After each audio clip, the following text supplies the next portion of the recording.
Hey, welcome to the Master Your Mix podcast. My name is Mike Indovina, and thank you for hanging out with me today. Today, my guest is Ryan Williams, and if you're not familiar with him, he originally got his start working out of Atlanta, where he worked at Southern Tracks Recording Studio. And while he was there, he got the chance to work under Brendan O'Brien, who's a famed producer who's made a ton of amazing, massive records. And throughout Ryan's career, he's had the chance to work with Brendan on lots of massive records and records of his own without Brendan. He's had the chance to work with artists like Rage Against the Machine, Velvet Revolver, Stone Temple Pilots, Deftones, Kelly Clarkson, 30 Seconds to Mars, and a whole bunch more. And in today's conversation, we dive into Ryan's work with Brendan and some of the lessons that he learned along the way and some of the projects that they worked on together as well. And while we were chatting, Ryan mentioned this really interesting concept, which was a lesson that he originally learned from Brendan. And it's this concept of making the process seem invisible. And as we get into the conversation, you'll hear more about that. But it's a really important concept to grasp because it's something that makes the entire process of record making so much easier for everyone involved. It's going to make your artists happier. They're going to get a smoother experience out of it. It's likely going to make your life a lot easier as well. So yeah, in this conversation, we dive deep into that and how you can certainly implement a bunch of techniques to make this process seem invisible for you as well. Then we get into Ryan's work with some legendary guitar players like Slash, Tom Morello, Stephen Carpenter of the Deftones. And we talk about Ryan's experience working with those guys and capturing their signature sounds and what goes into that, and also knowing how to navigate those sessions so that if there are changes that are needed in the session, how do you do it in a way that pleases those artists, gives them that signature sound, but isn't stepping on their toes, but still also giving you the sound that you need or that you think is going to sound best in the context of a mix. So there's definitely some strategy involved in that as well. And so in this episode, Ryan breaks that down for us. So yeah, I think you're going to really enjoy this episode. Ryan's an awesome guy, very clear. And I think it's very easy for you to take the advice that he has here today and implement it into your own tracks. So with that said, let's just jump right into it. Ryan Williams, thank you so much for being on the Master Your Mix podcast. How's it going today, man? I'm doing great. Glad to be here. Thank you. For people who might not be familiar with you and some of the work you do, can you give us that background on who you are, what you do, and how you got into this? Okay. I got into this industry, I guess officially, maybe in 1995. From Atlanta, Georgia, and grew up a musician and basically wanted to learn how everything worked. And, between PA systems and 4-track recorders and anyway, never thought I could really make a living doing this. It was just kind of the fun thing to do and started a whole different path when I started at college and decided that wasn't for me and changed course and went to a music program at Georgia State University for recording. And right out of school in 95, wound up getting a internship and then quickly got hired on at Southern Tracks Recording Studio in Atlanta, Georgia. And that's where, luckily, Brendan O'Brien, producer, was making most of his records whenever he could avoid being in L.A. He was, from Atlanta. And so I got the chance to work on tons of big records all throughout the 90s. And then in 2001, moved to L.A. and kind of went freelance and started working for myself and making records out here. And been out here ever since. Awesome. So you said that you never thought it would be a career, but yeah, you still dove into it and you went to audio college. Was the idea that you wanted to just be able to record your own music, or was that why you got into it ultimately? That was always the start when playing in bands and whatever, back then it was the little Tascam Porta 2 Studio, and I think it was called Dr. Beat, this rhythm machine, this little drum machine. And I remember those. Put the cassette in and you just start rocking and you're like, wow, this is really cool. I can do this. And, this is when, I'm 15, 16 years old. It was always very interesting to me, but nobody in the family was in music or anything like that. And this was just something that you would see on MTV, and this happened way out there. And this is far away from where I was at, south of Atlanta, Georgia. So it never dawned on me that this would be a career path, And it was basically after I discovered I was going to school to be a mechanical engineer at Georgia Tech. And so real good at math and science kind of stuff, and just wasn't into it, had no passion for it. And so luckily I had very supportive parents, and Dad said, hey, just want you to find something you really enjoy doing, and go ahead and pursue it. And I just do want you to finish college, And so I switched to Georgia State and decided I was going to go all in on that and try to have a go at it. And luckily, once I was finishing school, managed to get that internship and work exactly at the place I wanted to work and on the records I wanted to work on. And it was amazing experience, and that just kind of led me to everything else. So it was really just, in a sense, putting blinders on. I'm like, this is absolutely what I'm going to do, and there's nothing else in my life. I mean, it took that kind of focus and dedication to do it, and luckily it paid off. So I've only had 2 jobs outside of music my entire life. I worked for a hardware store when I was in high school, and then when I was finishing college, I worked at this insurance company. It was adjacent to the school, and that's it. And the rest has been music the entire time, so I consider myself very fortunate for that, That's amazing. As far as you talked about graduating and getting this internship, which I imagine, like you said, Brendan O'Brien was one of the people that you got to work under there. That must have been a hard internship to get. I would assume, especially at that time in his career where there were so many big records coming out. Yeah. How was that process of getting in there and working your way up to that point? That was definitely the spot everybody wanted at the time. And it was, I don't know how you would say it, whether it's fate that led me there or, one of the best things I like is people say, luck is when opportunity meets preparation, But it was the last semester of school, and I had this big project where we had to go and talk to people in various aspects of the industry and sort of make this big report about what's going on. So I managed to get Southern Tracks as one of the places I went to, meet and talk to the manager/owner of the place, a guy named Mike Clarkson. So we talked about the sort of things I needed to address for my school project, college project. And then we just wound up just talking for a long time and just get on really good. And that's honestly one of the big aspects of this industry, your knowledge and your ability to EQ things and whatever about recording and microphones. That's all fine and good, and that's important. But the people side of this industry is giant.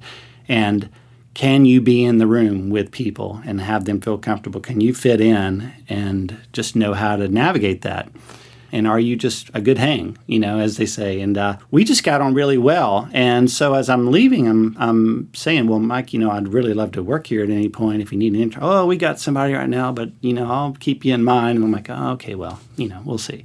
A week later, he calls the school and says, hey, there was this guy in here last week. He was a really nice guy, and we need somebody. And so the school counselor or whoever they called got in touch with me, luckily, and I was able to go down and start right then. And so it was a kind of thing of just observing more than trying to interject myself into situations. I would just observe, and how can I help right now? How can I be a part of this and not be in the way and all that?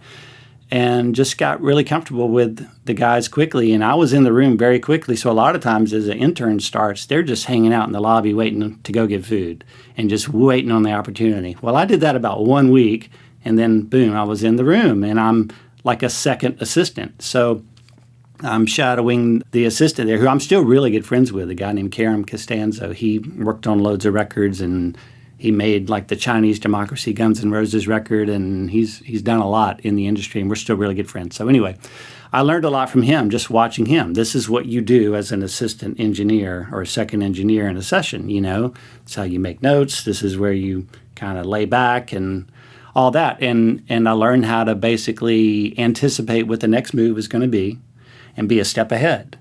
And go ahead and be setting up this over here while I heard somebody just mention something about it or take notes on this or, so I proved to be an asset and proved that I could sort of run the sessions. And this was right at the time where he was deciding to go out and be freelance. So when he decided to step away from the studio to go do this album for 6 weeks, I quit my job and said, now I'm going to be the assistant while he's gone. And he didn't come back. So he stayed freelance and stayed gone, and I just stepped right in. I was ready to do it. So it all just kind of unfolded, in a natural way, but, the way I wanted it to. So. Yeah, I love that. I think it really is an important lesson of I think when people are getting started in this industry, it's so easy, especially with audio schools, to think that having the technical skills is the thing that matters. right? Like, yeah, you have to learn that stuff, but it's kind of like, it's a given. Like, if you're going to work at a studio, you have to know that stuff. So it is really like you said, it's the personality. It's like having those communication skills, being a good hang that really can differentiate you from the millions of other people that want that same spot. And it even like made me think of, I have a old neighbor of mine growing up who, similar thing. He was in law school and he had a similar project. You got to learn more about certain fields or whatever. And he happened to talk to like the number 1 agent in the NHL. And then they just shot the shit. And now he's like the number 2 agent in the NHL, right? So it's just like being a good hang, awesome. You know, like got him a job and whatever. And so, yeah, it definitely goes a long way. So then as far as like working with Brendan O'Brien, then like, so I'm assuming you worked your way to get into the room, and then was it just a matter of like he came in to work on certain projects and you were kind of starting to be that person that was the assistant, and like, is that how that relationship started? Yeah, so I remember very early on after starting the studio and him coming in to work on a few projects and getting to meet him and see what's going on. And obviously I already knew, you know, his background and what he had going on. I mean, he was really making the biggest records and just, you know, was still on his way up even from there. And so he had a very busy schedule, and he had moved to LA to get his, well, he got his start, was kind of like the first Black Crowes record that he engineered and mixed, and then wound up moving to LA after that and making records out here, and decided that he would rather be back in Atlanta to raise his, you know, daughters. He had 3 daughters that were very young at the time, was married. So we wanted to make Atlanta home base, but he would fly back and forth to LA as needed when bands wanted to be out here. But as much as possible, he would convince them to come to Atlanta and make records at our studio. And it was a great, comfortable studio. It was a one-room facility. In other words, there's not Studio B, Studio C. So when you're out there, everybody's around looking at what you're doing. Like, that can be very distracting at times. Though it's fun to walk out into the hall and go, hey, man, there's Jackson Browne or whatever. It's cool, you know. But anyway, when you had Southern Tracks, you had the whole place, and it was great. And so a lot of bands really loved coming down there. So luckily, I mean, we just hit the ground running, you know. I mean, I was right in the middle of STP and Pearl Jam records and all that. I remember, you know, the first time Pearl Jam comes down and they were working on the No Code record, and we were just out in the parking lot playing basketball, and I'm like, well, there's Eddie, there's Jeff, and there's all these guys, and I'm just going, you know, am I supposed to try to get the ball away from Eddie right now? I don't know. Is this like, what's the MO here, you know? But everybody was really cool. Or whatever. Yeah, exactly. So it's kind of funny. Like, this is a bit surreal because, you know, 2 years ago I was down at the beach, like, playing these songs, and like, here I am. So, but everybody was always really nice and really cool, and, you know, you quickly figure out that, hey, these are just guys in bands just like I've been in bands, and it's all the same stuff. They're just really talented, and they got, you know, to this position. And so it all, you know, I got over that pretty quick, and it became pretty natural. And here again, that was a big part of the thing of just, you know, especially with Brendan, he created an environment where it was very casual and low-key. I mean, we were very professional. He had high expectations about how we ran the session, but everything sort of happened behind the scenes because we all just kind of joked and had fun all the time, you know? And so it wasn't like, oh, that's the artist and you stay over here. No, we were all just kind of together and cracking jokes and having a good time. And then next thing you know, a song's finished and everybody's like, well, how did that happen just now? We didn't even like really try. And, you know, where some producers might be, oh, this is very serious and everybody's got to do this and I've got to set up 8,000 microphones and let's go through this very difficult process, you know, and it was never like that, making those records. So it taught me a lot about what was important and about how to just be in a session and work with artists and make everyone feel comfortable. So it was an invaluable experience, you know, and it also just taught me how to work quickly too, because like I said, you know, Brennan wasn't the kind to sit there and take forever doing anything. He just liked to move and keep the energy moving forward. And like I've said, I think I've said before, like do our best to make the process of making a record invisible to where you got a guitar in your hands. Oh, this is cool. Next thing you know, you're recording a track, you know, and that's the track. And it's not like this painstaking process. So That's interesting the way you put it, like make the process invisible.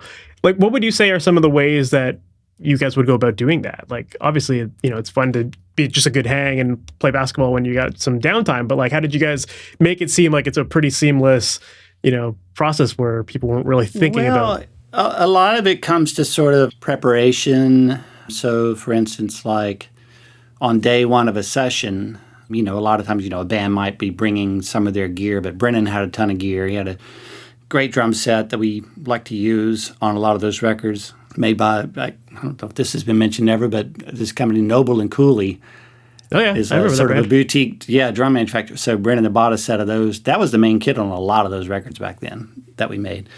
So, say the day before a session, I would go in, have that set up.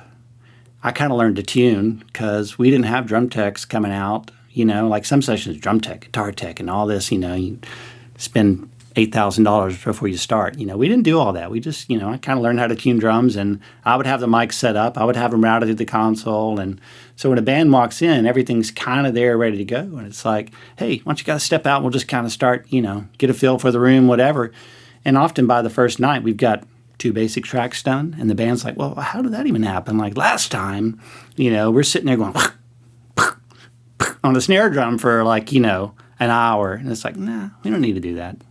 And they're like, it sounds great, So it's always like, it's the preparation, and it's also just, when I started, obviously I didn't have loads of experience, but Brennan and Nick Dadia both did, and it was just kind of knowing how to just be a step ahead of the game, a lot of times, and know what mics are going to sound good, and know that this guitar or this amp is going to be a good thing for this part we're doing, and it's not like we just, we wouldn't switch up sometimes. I mean, you do that as you need to, but it's like just being able to keep it moving and keep it quick and go, I don't know, maybe version 6 was better. Let's go back and try that again. And it just we just didn't work like that, so.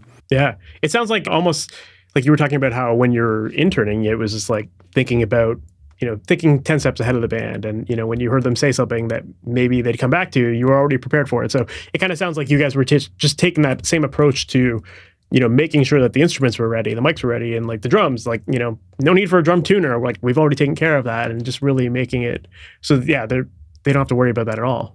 Yeah, a lot of that. And you step out to the side of the control room, and there was, tons of guitar amps just lined up. And then, a 57 and a KM86, that was usually our pair. And it's just kind of ready to go. And it's like, so, as soon as I'd hear somebody, okay, yeah, maybe we'll come up with some guitar part for this or whatever, I'd kind of just be sure all that's ready to go immediately. So it's not like, okay, well, let's take a break and set up guitar stuff, you know what I mean? And so in that sense, we were able to kind of just keep the process moving, and where it's always coming from a creative place. When someone is inspired to do something, or I've got an idea or whatever, and it's like, let's do this, then you can capture it, and it's going to be in such a way that's like, oh, this is what, the record needs right now. So that's what just staying a step ahead of it kind of means, as best you can, so. Yeah, I definitely could see how that would like make a band feel more inspired, and not like it's like a big ordeal to be in the studio. It's just like, let's, have fun with it, get the energy going, and absolutely not get so technical in there. Yeah. And especially like, I feel like at that time in music, it wasn't meant to be like, imperfection was actually kind of a good thing. It could be a little bit looser or whatever. And that was just part of the scene. And it was kind of one of the things that was appealing about it to some degree. So absolutely. I would say that about a lot of 90s music. I mean, certain, when it started, like definitely the grunge thing, Seattle thing, and the bands that came out, we were coming out of a time when everything was so over the top, and, all the glam stuff, and which was all fine and good, and it was fun. But I think people wanted to feel like they were really hearing or seeing something that's real and something they related to. And I think that was one of the things that happened in that period with music, where, suddenly the guy that you saw on the MTV video is like, well, that looks kind of like me and my friends or something. And you felt more like what you were hearing was a natural, organic thing, as opposed to something that was kind of over the top and, So that was definitely the goal. I mean, we were cutting so many basic tracks that were like drums, bass, guitar, like that went down live, and it's like, oh, that felt good. That's the take, you know what I mean? And it was a lot of fun to learn and see that and be a part of that, because something about when, we can sit here behind the speakers and overdub and just really focus on this thing, but when you're in the room with the other musicians and it's all coming at you in real time, there's something about the way that you play that responds to the environment, and that some of the parts kind of thing is, add something extra, so. For sure. Well, it seems like music in the 80s was definitely that, like, yeah, that very precise kind of thing, and then it got a little bit looser with the grunge era, and then with digital technology becoming more and more popular, we've kind of gone back to that era of like perfection, and with people like hyper editing everything and all that. So how do you feel like your approach has changed with that over time? Like do you feel like these days, like being in an era where things tend to get a little bit more edited and a little bit more sampled and all kind of stuff, like do you feel like there is still that need to preserve that like more natural raw feel, or are you finding ways of like maybe combining the technical perfection with just creating a good recording environment or something like that? I think that's it. It's the balance. At the end of the day, whether it's at any point in time in music before we had all the technology we had now, it really has to come back to what you're hearing out of the speakers. In the end of the day, regardless of what mic you put on the snare drum, and did you have oxygen-free cables, or any of the nerdy, tweaky stuff you might choose to do, and how much you chopped up or tuned a vocal, all that matters is the left speaker and the right speaker and what's coming out of there. And does it sound good and feel good or not? And it's not a matter of if it's technically good or whatever, because we can, talk about plenty of Stones records or whatever and Zeppelin stuff, and things are wrong, but man, listen to that. It's like, does it inspire you? It's a matter of getting out of your head a little bit about it and sticking to the the core of why it is we're doing this, and we're trying to create emotion and a feeling from something. So that being said, obviously for me, I love having the tools now. Like I can still put a razor blade to tape and splice it together and watch the young kids in the room go, wow, you're a wizard, but it was pretty normal stuff back then. But so that's all fine and good. But, things are much easier to deal with now as you need to. And it's great to have the tools, but it's also good to have the judgment as to don't do something just because you can. You just have to listen. I mean, look, I've worked on records at times when, Geffen sends us this band and they're young and it's just not quite together. And so I got to be the man behind the curtain, kind of fix up a few little things. And they come in the next day and they're like, well, we sound great. It's like, yeah, good job, guys. You're awesome. Yes, we've all done that. Had a singer who just wasn't quite there and had to bring it together, So having those tools when you need them, everybody's been in that position who's made records. But at the same time, it's like, we still go for performances now. We want to get something that feels good, and even something that's not technically just perfect. But at the same time, like if you have something that's really great and there's this one little thing here, it's like, that's kind of off. Well, okay, how about now? It's great, and it's just that quick. So, we'll all use the tools, but it's just having the judgment to know when to use the stuff and when not to, and what it is you're really trying to accomplish here, is just let something be imperfect, but it feels good, because ultimately it's the emotion that you want the song and the music to convey more so than perfection. No one's going to listen to a record and go, I love that song. Those drums are perfectly in time, No one's going to say that ever. You know what I mean? Yeah. So I imagine too, a lot of it is just like knowing, yes, you have the tools available to you and you're probably going to use them, but knowing when to use them in front of the artist versus not. Like, maybe you are behind the scenes just like dedicating a little bit of time so that like in the studio, the band is just like psyched about their tracks and what they've done. And then, they come back the next day and it sounds perfect. And they think they did that the whole time, right? So, well, here again, it's making the process invisible, Don't let them see the man behind the curtain necessarily. But also like too, like, some of the tools, if we're talking about a 9 Inch Nails record or something, it's like, it's amazing what the tools do and make that mechanical thing just, but if you're doing, if you were making a Tom Petty record, it's like, no, we're not going to do all that with this. You know what I mean? It needs to breathe and be organic and push pull and all this kind of stuff. So it's, having the judgment of kind of knowing the artist and what the goal is with the project and what type of music this is, and knowing what that needs to be, so. Fair. Yeah. Cause some people will want to lean into it. Yeah, not have a one-size-fits-all approach to the music. As an engineer and mixer, I'm not going to approach everything exactly the same. So that's part of the thing of knowing what to do with what you're working on. So, yeah, for sure. Well, another question I was curious to know about is that, like, when looking at your discography, you've had a lot of variety and diversity in the types of clients you've worked with. You know, everyone from like Kelly Clarkson to Rage to Slayer, The Temptations, like all that kind of stuff. Yeah, that's all in there. So I'm curious to know, like, when it comes to having diversity in the work that you do, how important is that to you to have that diverse range of clientele versus, you know, being the guy that is known for a specific sound? Yeah, I mean, career-wise, I think it's better. And, unless you're like, the guy for a specific genre and that's going to last you your entire career. But for me, it just keeps it more interesting. And honestly, and just for my own sort of mind to know that, if I want to feel like I'm a competent and good engineer, then I should be able to do a number of different things and all that kind of stuff. And like I was saying before, be able to listen to what's in front of me and then know what to do with it, that's appropriate at the time. So it's been good for me to be able to mix it up in such a way. And, being from Atlanta, working on those Brendan records was the main thing we did. But, when he would take a break or he'd be in LA for a record for, a few weeks or whatever, LaFace was the other record label in Atlanta. So it was all R&B and hip-hop stuff. And, I got to do a lot on the Outkast record Equimini. You go into those things like, well, this, I'm kind of a rock guy. What's this all about, And he's just plugging up a bunch of...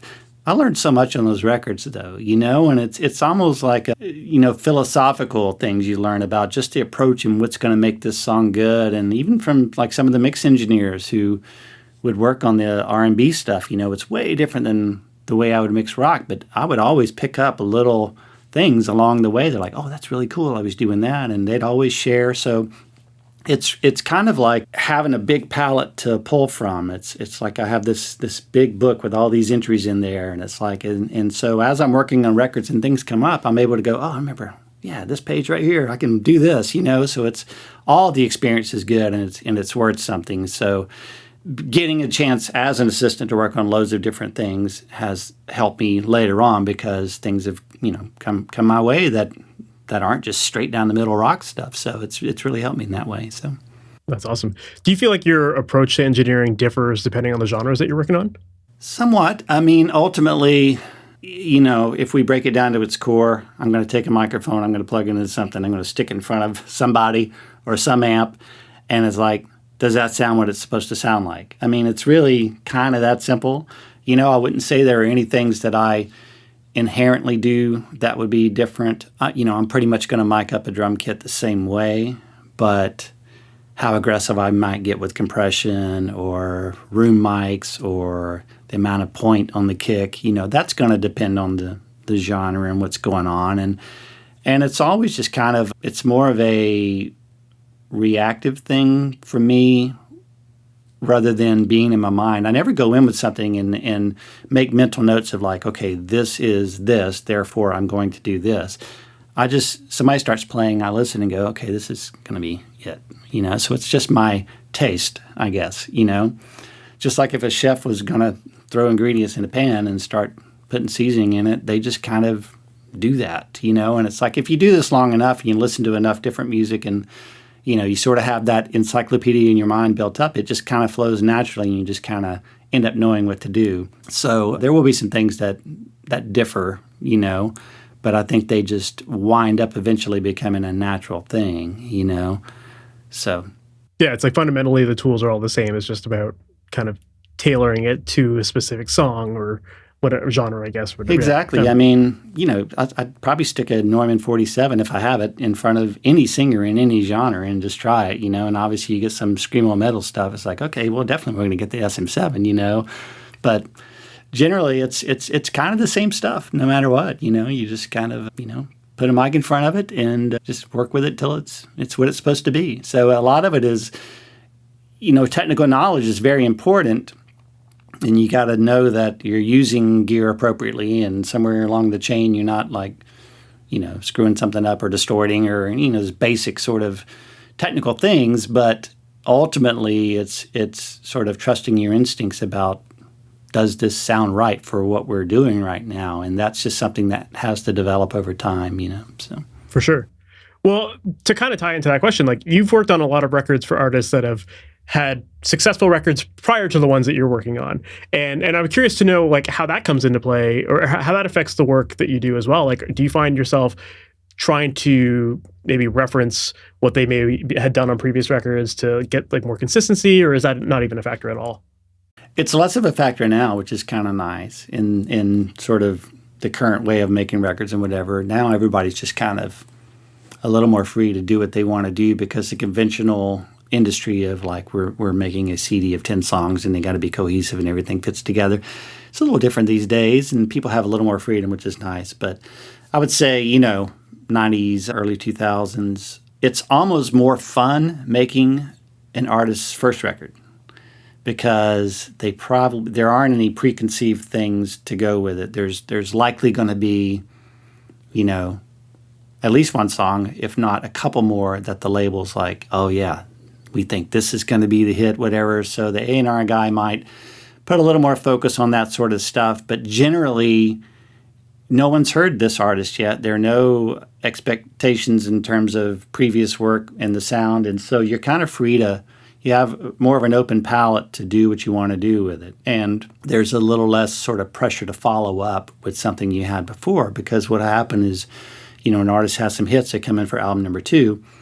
Then all of a sudden, well, we're chasing that thing, and does it fit? And are the people going to like it? And it's like, so as soon as that comes into your mind, whether it's the artist or the engineer, mixer, whatever it is, you're kind of changing what you're focused on. Whereas the first record, you're just like, let's just make this the best it can be, whatever it is, as opposed to, well, does it fit in with this other thing that people are expecting? And as soon as you start questioning what other people are expecting from it, then you're kind of changing your path a little bit. And that can be a little tricky to navigate, and especially too, like I've been in instances too where you might have an A&R guy from the label who just does not know what he's talking about. And you're like, I wish that guy would get out of the room.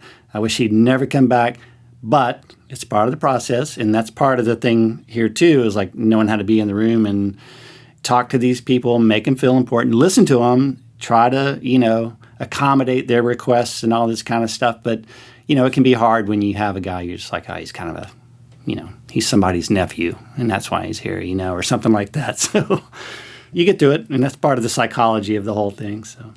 Of course, yeah. It's like it's establishing like who's the real producer in the room here.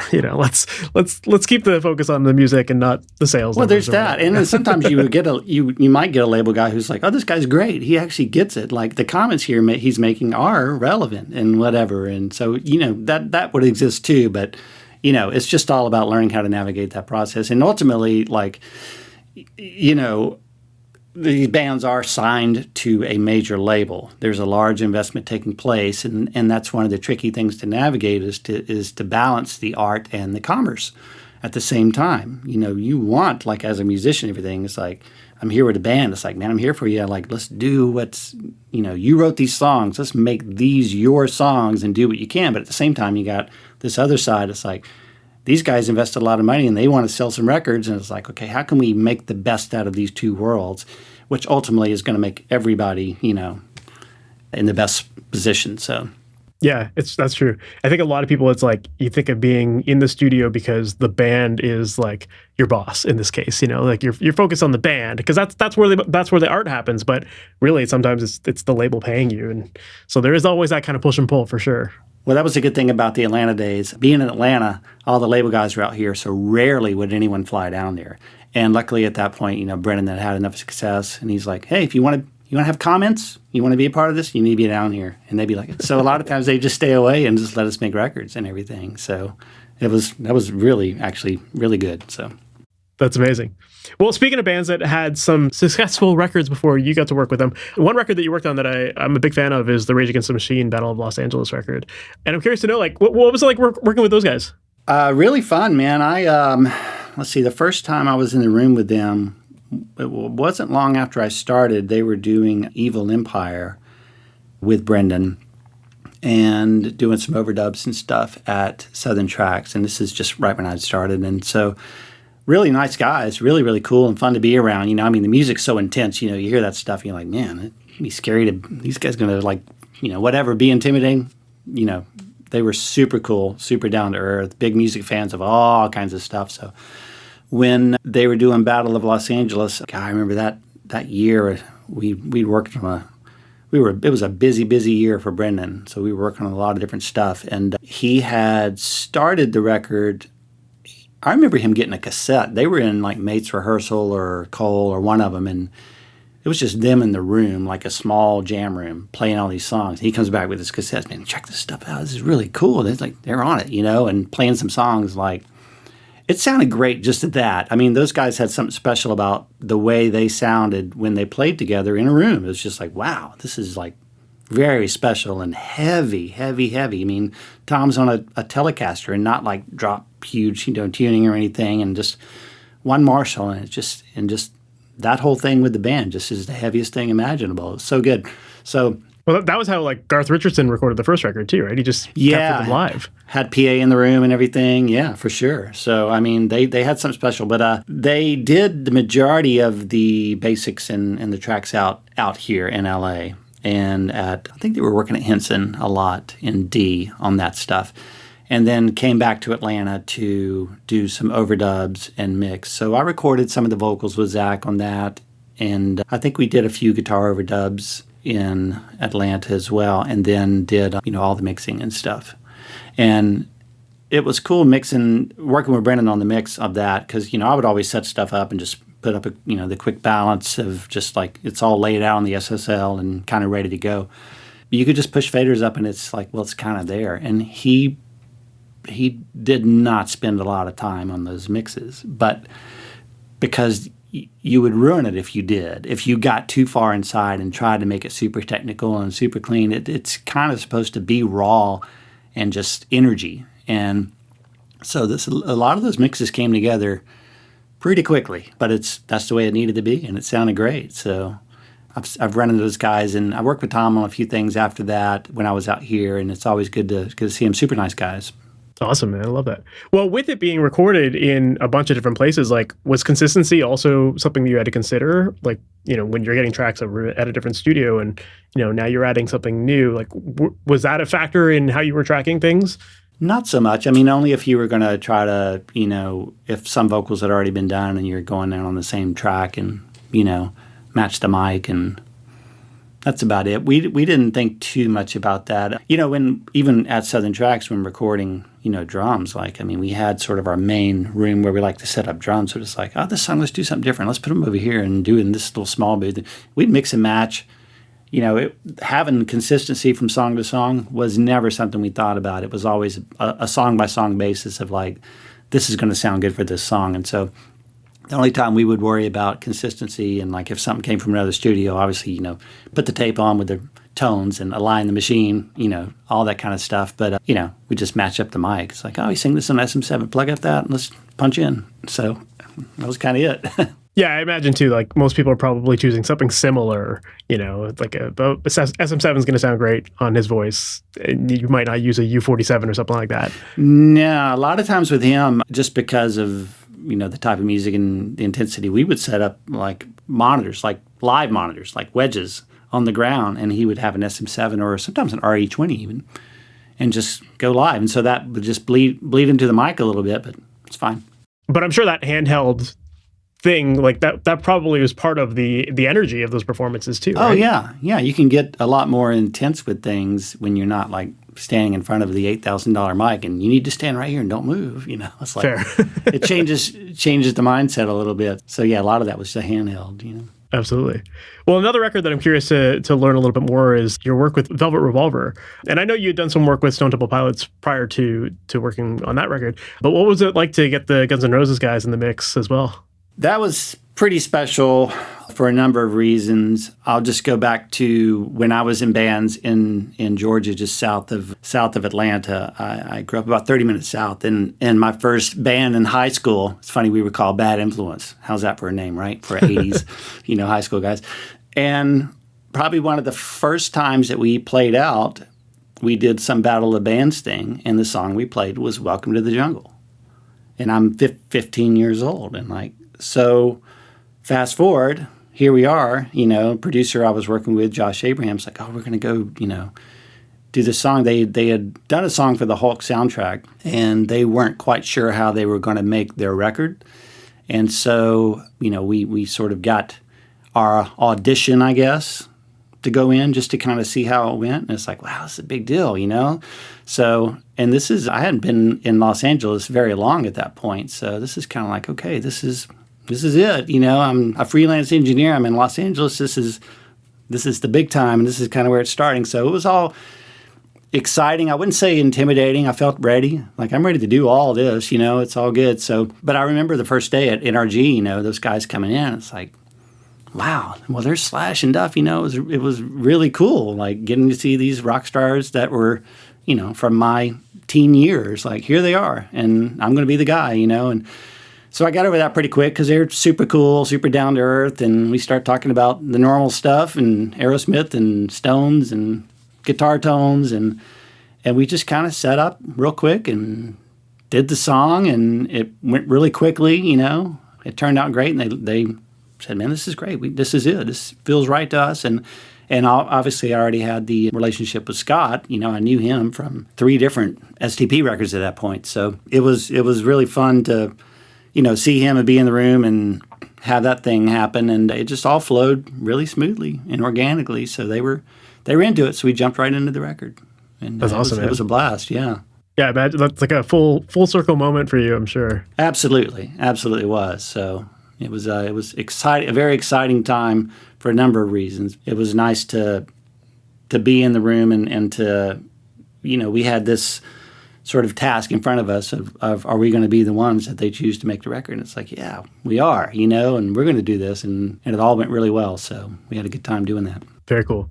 So when you're working with like iconic guitar players like Tom Morello or Slash or Stephen Carpenter of the Deftones, like how much of that job involves just letting them take care of their tones and then you just focusing on getting mics positioned in a way that makes it sound like it does in the room versus working with them and dialing in tones after the mics are dialed in? Because like mics are going to change the sound of a source, right? And like mic position and the selection and all that kind of stuff. So, what's that balance look like as far as like working with these guitar players to get the tone that they're known for, but make it work in the context of the recordings? That can vary by the player in the band. So we'll use Slash as an example. So like on that record, Slash kind of has a tone associated with him. And, obviously Appetite, there's like the famous amp and nobody's really sure where it's at now. He kind of had his tone. So he brought in, all of his guitars, and we had like 3 different Marshalls. There was like an early 70s super lead kind of thing, and then he had a JCM 800, then he had his signature version, which I think might be loosely based on one of those Jubilees. And so all 3 of those lined up. And I remember at first, on that first song, putting like a 57 and a 421 up, kind of doing the blend, and him just going, I don't know, it's not quite it. And it's like, I'm used to just a 57. So he pulled a 421, 57 on there, and put a Pultec with a little bit of presence at 5K. And he's like, yeah, that's it. It's like, all right, that's just all right, we'll put the $90 microphone on there. It's great. That's just what it was. So in his mind, he had his tone and what he wanted to go for. And that particular record was very much almost like an AC/DC record where it's like he's on the right and then Dave Kushner is on the left. And that's the rhythm tones, like this guy over here, this guy over here. And that was the approach. And so throughout that record, I was able to maybe suggest a few overdubs, like, what if you put this here with this, and got him to use a little Pro Junior, like this little, their amps this big. And he used it, and he's like, oh, that's pretty cool how that works, So, you'd make suggestions along the way for different things, but he kind of had his tone. Whereas like you do an STP record, and the tones are all over the place. There's big 412 things, there are little Supros that are small, and tweed amps in between. And so those guys are really good about sort of knowing the guitars and amps and the tones and all that kind of stuff. But it's all also at the same time open for suggestion. And, it might be something where I can just grab this and plug it into this and then start even turning knobs on the amp or whatever. And like, here, try this, and everybody's just kind of open. It's a collaborative effort, when it comes to that sort of stuff and shaping tones and all that. But ultimately, if they've got something in their head already about well, we kind of want it to sound like this, then it's my job to help them get there. So whether it is turning EQs or changing mics or suggesting that guitar instead of that guitar, like for me, the majority of the tones are everything before the mic. It's the guy who's playing it, what guitar you're using, what amp you're plugged into, and then the mics and everything that happens afterwards is kind of secondary. I'd rather change all of that stuff first, the blend that's happening before the microphone. Do everything you can do to make that the right thing before you start tweaking EQ knobs and doing all kinds of stuff or like loading up plugins, So try to get it at the source as best as possible. So, but it is interesting too, like on that Velvet Revolver though, because of what it was, Slash is doing this, solo. It was on Fall to Pieces, like a big ballad hit, whatever, and I remember him just, playing the solo down a couple of times and being at that point, of like, well, I'm not the producer, I'm the engineer and all this kind of stuff. But it's like, hey, man, earlier when you played that, you did something on this bend right here and it was like this thing. And he's like, oh, yeah, okay, yeah, that's right, cool. And it's like, do I say this right now? I'm not the producer, So that sort of thing is something you just have to feel out, When I worked with, Josh all those years, I mean, he was super... He wasn't uptight about that. It's like, yeah, man, whatever, jump in, So, but it's like, I'm going to tell Slash how to play guitar right now. It's like, that's kind of, when you get in those situations. But as, Brennan, like he produced Bob Dylan. It's like, how do you tell Bob Dylan what to do? He's like, well, that's your job. I'm like, that's what you're hired for, You got to, jump in. So, yeah. Kind of and I've heard that people like Stephen Carpenter are just very much like, this is my tone. I've used that JMP1 and this is what we're doing, right? Yeah, I mean that's kind of it, but it's like, why change it? It's like, if you're making a Deftones record and it's supposed to sound like Deftones, it's like, yeah, there he plays. It's like, yeah, that's it. That's the thing, So let's do that. Why change it? So. Yeah, well, definitely. I mean, it comes back to what you were talking about earlier, just like reading the room, knowing the people, and knowing when you can tell Slash that he needs to change his solo versus letting someone else do it, if at all. Exactly, yeah. I mean, it's kind of, if someone's struggling with a part, do you say, well, let's just hold off now, let's come back to this? Or do you push them? And it's like knowing what you can sort of interject into the situation that's going to help move it to the finish line and not stifle it or get in someone's head and maybe make them feel bad or go in the wrong direction, So that's part of reading the room thing and just trying to feel out people and to know what's going to help this situation right now and what's going to get us to where we need to go, So for sure. Well, you've worked on so many records that have these influential guitar players. And so I'm curious to know, when it comes to guitar tones, do you have any general go-to approaches that you like to start with?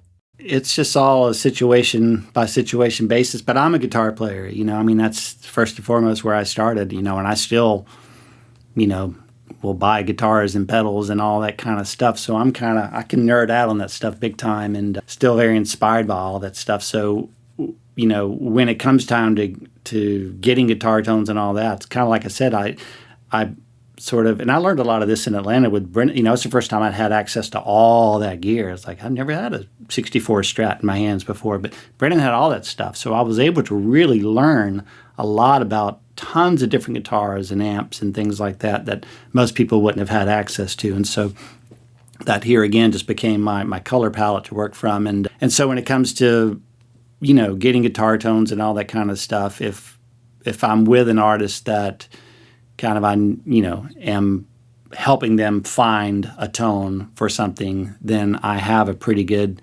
knowledge of things to start with and to plug in. Like I said, on the other side of the mic, that'll be good for the vibe of the song that they're doing. And then from there, it's usually just two mics on something. These days it's like I like a Beyer 160 and a Royer. Basically something a little brighter, something a little fuller sounding. Back in Atlanta, it was a lot of times it was going to be a 57 and a KM86 Neumann, capsule side by side, just, right off the cone. I mean, that's always kind of the starting point with everything. And blending two mics, and almost like that's the EQ, bright versus like a darker, fuller kind of thing. always to one track. I never split mics to 2 tracks, and later I'll have more options. It's like, nah, let's just do it. Let's commit, So that comes back from the analog tape days, when you only had so many spaces to put things on an analog tape. It's like you commit and just do it. And so I've kind of carried that forward, in working. That's basically it, I mean, Neves or APIs or, the Chandler stuff. I mean, it's all good. Yep. So I'm not like so specific about something. I can show up just about anywhere and make it work, and it's all going to be fine. So, for sure. Well, before we hit record, you were talking about how like you like to just keep things simple, and we were talking about that idea of big studio versus home studio, and speaking of like Velvet Revolver and all, you were talking about how like the Stone Temple Pilots guys, like those. They love like a home studio setup versus a big studio. And so I'm curious to like get into that a little bit as well. Like, this idea of simplifying. Why do you think it is that like, people are starting to gravitate more towards that home studio kind of simple vibe as opposed to needing all of that expensive gear and the big rooms and all that stuff?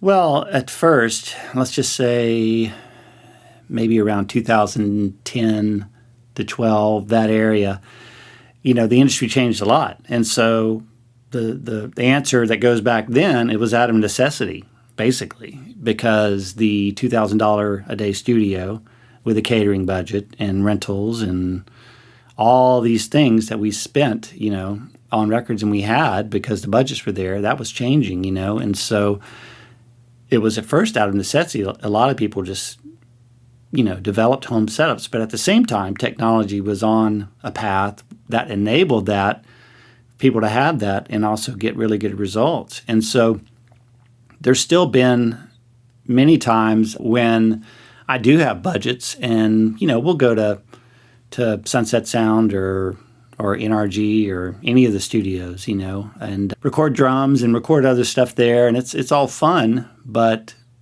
when you're in those surroundings and in the back of your mind always is the clock's ticking and the money is running, and it's like it's great to be there and to have those big consoles and all the mics and all that kind of stuff, but it's not as comfortable as being just at home. Like, this is where we record. When I'm working with Robert DeLeo or Dean, like, they'll sit on the couch back there with the mic right in front of them and just record there. And it's like super comfy, and we're just communicating in the room, and it's just so much more low key, And the gear's good. I mean, I have a 500 series rack with API and Chandler and, compressor, a real good converter from Burl. And it's just a real simple setup, but it works, because in the end, like the results, it's the same gear we would use if we were in the expensive place. So why not be comfortable here and doing it?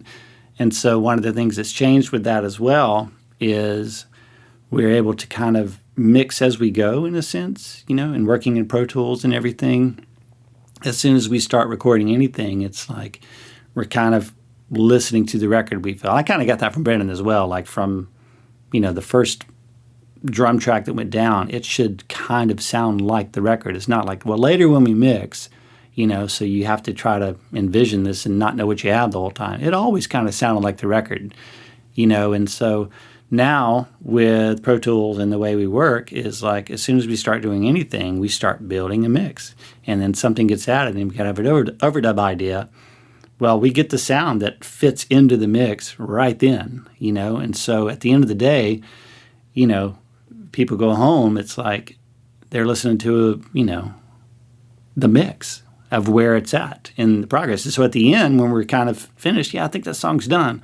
It's like, okay, well, I'll kind of give it the once over, spend 15 minutes if there's any little things that need detailing, and then boom, off to mastering. We're done. So it's kind of a fun way of working, and it's very simple, and we're very close to the speakers. They're right there. And so, we sit side by side and just listen, and we listen quiet, and it's just really comfortable and low pressure. And I think, the SCP guys being a good example. I mean, their first record was, in 92 they made, and were in all the big studios and did that for years and years and years. So they've experienced that side of it to the fullest and are now at the point where like, yeah, this is kind of more comfortable and we're happy with the way it turns out this way. And so, simplified. So.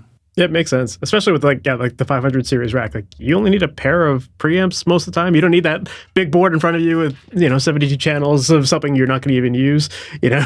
Yeah, exactly. Because That's I'm what not you're paying tracking for, drums right? here. Yeah, right. So I'm not tracking drums here, but I can do everything else. And I built an ISO closet, like a room in a room kind of thing. That's behind a door over there, and it's great. I can crank Marshalls here if I want to, and the neighbors don't hear it, and so it's all good. But everything else can just happen right in the room here. Just pop on headphones, and it's just much more low-key way of working. I mean, it's still fun to go to other studios, and there's places I work in town, and, when you got a staff and, got people bending over backwards for you to do stuff and plug in mics and a big mic locker, and when you're cutting drums, that's all great, and still enjoy doing that, but it's like, it's not a necessity anymore. At one time, you had to go there to get those results, and you just don't have to do that anymore the same way. You can achieve a lot with very little these days. So, well, I think it also ties back to what you talked about earlier, which is just like keeping that process invisible. And when you don't have the big board in front of you and all like those amenities of a big studio, it makes it easier to make it seem invisible because you're literally just hanging out in someone's room. Like it's a home thing, and it makes it feel a lot more laid back. Yeah, that's it. And it's obviously with the digital technology now and the way Pro Tools works, like song idea comes up, it's like, well, let's just put just the basic idea down on a click, and then boom, let's pull up the drum machine. We program sort of a beat real quick, and here's a beat. Okay, let's do a layout of the song. Okay, now we have a song arrangement. Well, let's go ahead and track that first guitar, and then next thing you know, you can send that off to like some other guy who has, a good drum setup at his house, and he is mic'd up, and he's ready to go, and it's like, hey, you want to put drums on this? And it's the collaboration is just so much easier these days with all that kind of stuff, and you don't have to be so precious about each little thing, because it's like, well, if this isn't the right thing, we can just redo it and whatever. Whereas if you go into, the big studio and you're using tape, and it's like, we got to get this drum track just right. And then like everything was a little more precious and critical to get exactly right. But now it's like, man, let's just throw this painting at the wall and see what sticks. And next thing you know, you got something really cool. It's like, well, I guess we got a song here now. So love it. Yeah, definitely way more laid back for sure. That's awesome. So you were talking about how like as you're tracking, you're mixing. So then it sounds like for you, there's no like mixing process or mixing stage. It's not like you're like, okay, we just tracked everything. Now like you guys leave, I'll mix it. Like you're kind of doing it all at the same time. So when it comes to then determining when a mix is done, like how do you determine that? When the money runs out. No, I'm kidding. Yeah, that's a good question. Like when you finish recording a song and when you finish mixing it and everything. But for me, it's kind of like, just I can't think of anything else right now that would improve this, And one important thing to be able to do that is to be able to step back a little bit, get the macro instead of the micro, because, one of our funny old jokes we would do, for years is, some guy's mixing a song and, in another studio, and you walk in and go, oh, that sounds great, man. Is that the snare sound you're going to go with? And next thing you know, the guy's like, oh my gosh, what's wrong with the snare? And it's like, all you can hear is a snare drum now, So if you fixate on those kind of things, it's going to be really hard to keep a clear vision and get to the end. So the way I'll work is, obviously the longer you do this, the more natural your instincts will be, and the more you can just trust them just to go, oh, let's just do this, and all of a sudden it's like, yeah, that sounds right to me. I don't ever like painstakingly figure out where to put the vocal. Is it too loud? Maybe a dB louder, a dB less, or I just go, all right, there you go, that sounds right, and I just trust that at this point, But so when I'm working on something, there will be times I go in really hard and know that there's an area I need to focus on because it's not contributing to the big picture the way I need it to. So I can dive in deep, go in and put my nerd hat on if I need to, and know I need to carve out this frequency or do this or that or all these things. But then I make sure I get right back out here as a listener. And a lot of times when, let's just say someone sent me something to mix where I'm starting from scratch, I'll get sort of the basic balance of everything working together of what is a mix before any automation or rides or any of that kind of stuff. And then it goes down real quiet on the speakers, and then I'll start just looking at stuff on the internet. and looking at dumb stuff on whatever, just watching as it's playing. So it's background music at that point.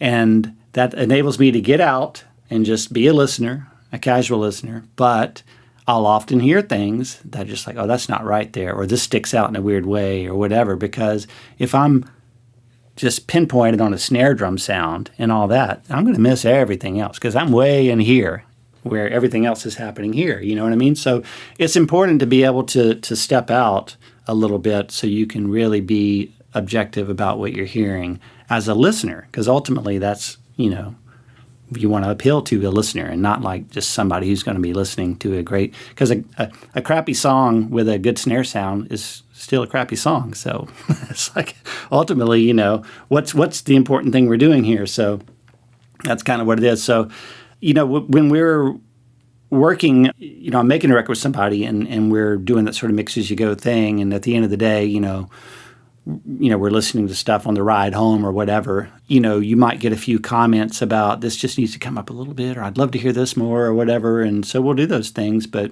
generally by the end of it, we've had all this time to sort of do these things to the mix, and it's going to be real close. Like I'll do the final sort of listen, like I say, if something needs a little more detail or something, and just give it the once over, as I call it. But usually at that point, I can just listen and go, yeah, it sounds like everything's there and nothing's really missing from a production standpoint, and sounds balanced. And it's just, using your sensibilities to just say, yeah, it's kind of done. I mean, because you can continue tweaking on something forever. I think Phil Collins had a famous quote. He said, you never finish a mix, you just abandon it. But that's kind of funny. Some people would just never be happy. And I swear Jared Leto would still be working on 30 Seconds to Mars if he was able to. He was such a perfectionist and he wanted to keep going, but he was a hard worker on that. But boy, he would just hyper focus on everything, so much. But all that, like a lot of that stuff is stuff that no one else cares about, right? It's just like when you're in the weeds, you're in the weeds. That's it. Sure. In the end, well, that's the fun thing about all the multi-tracks that have made their way out there, and we can listen to stuff in the 70s and whatever, and you start selling up tracks, and you're like, man, that's a little out of tune, and that's a little off time or whatever. It's like, but put it all together, and it's like, so it's kind of reassuring and important to hear that of like, okay, this is what we're doing here. It's all about making something feel good and sound good and all that kind of stuff, because a lot of the things we'll hyper-focus on and tweak on ultimately, aren't that important. So, and conversely, with those multi-tracks that are out there, if you get the chance to play with it and you make what you think is the perfect mix, and then you listen to what was released, you realize like, oh, wait a minute, I didn't need to do like hours of this stuff. Oh, sure. Yeah. There's that too. And some of the tones you put up and you're like, that sounds kind of weird. But then you put it in the mix, it's like, that sounds great. You know what I mean? So it's all about, a lot of those guys just learned how to get it on the front end and make it work in the context of everything else. It's like I can plug up, my high watt here and get this great, huge, big, beautiful guitar sound. You're like, that's great. We should use that everywhere. Well, no, you shouldn't. You should use, what's appropriate for the track and knowing what's going to be appropriate for the track. And that's also one of the beauties of us mixing as we go. It's like we have an existing balance, and this new thing we want to add, how can it fit in here amongst all this? So we still get the big picture of all this, but now we have this new thing that fits. And sometimes it's some weird little tiny amp with all the low end cut out of it and just mid-range and compression. And it's like, but it fits and it works for what it needs to do. So that's the good thing about sort of mixing as you go, That makes sense. So then in your mind, at the end of the day, like what ultimately makes a great sounding mix?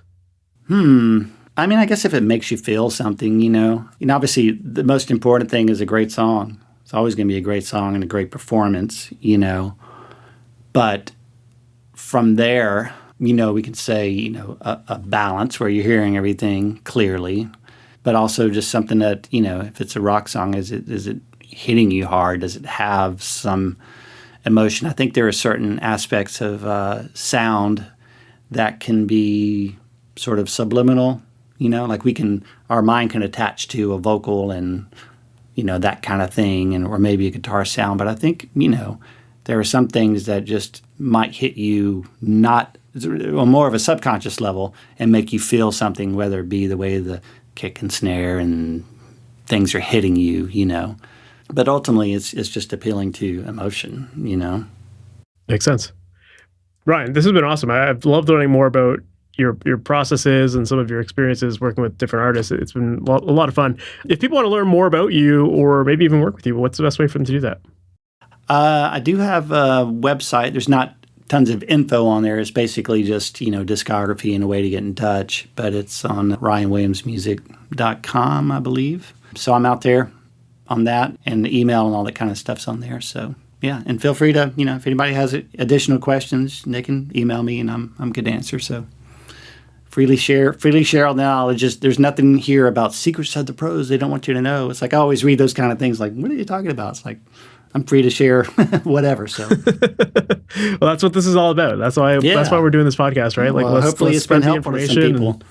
I'm sure it has been, man. This has been really great. I appreciate you taking the time to do this. Thank you so much. Absolutely, happy to do it. Of course. So that was my conversation with Ryan Williams, and I really loved that concept of trying to make the process of production invisible. And I like how he was talking about how that applies whether you're working in a big studio or even in a home studio, really. It's just all about being prepared and thinking ahead of the game, knowing what an artist is going to want to use or what's going to make them more comfortable, and making sure that all of that stuff is dealt with ahead of time. If you do it properly, your artists are going to have such a better time in the studio. They're not going to be bogged down by the process. They're not going to be in their heads about, trying to get work done. It's just going to make it way more fun and way smoother. And it also kind of gives you a level of control too, when you know that things are dealt with and that, you're prepared. That goes a long way to make sure that your sessions run smooth and that ultimately everyone's happy in the end. So I really appreciate that he brought that up. And I also really appreciated hearing him talk about how artists like Stone Temple Pilots are moving towards smaller studios and finding it just as beneficial. In fact, Ryan was saying to me that they actually enjoy it more than working in big studios these days. And I think a lot of that, again, has to do with this idea of making the process invisible. And home studios are a great way to do that, as long as you're prepared, as long as you take the steps to make everything go smooth. So I think it says a lot about the concept of preparation and how you don't necessarily need to rely on the big studio, tons of gear, all that kind of stuff. It's just a lot about that interpersonal vibe, creating a level of comfort with musicians. And if you get that right, then everything else is going to be much smoother. So yeah, I really appreciated learning more about Ryan's approach with that.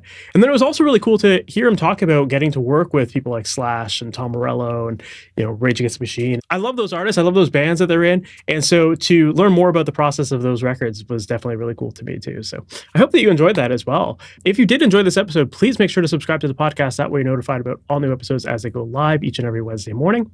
And if you're someone who is currently working on your own music and you're trying to figure out how to make this process seem invisible, even if it's for your own music, when it comes to making things invisible, a lot of it has to do with having a clear process, knowing what to do.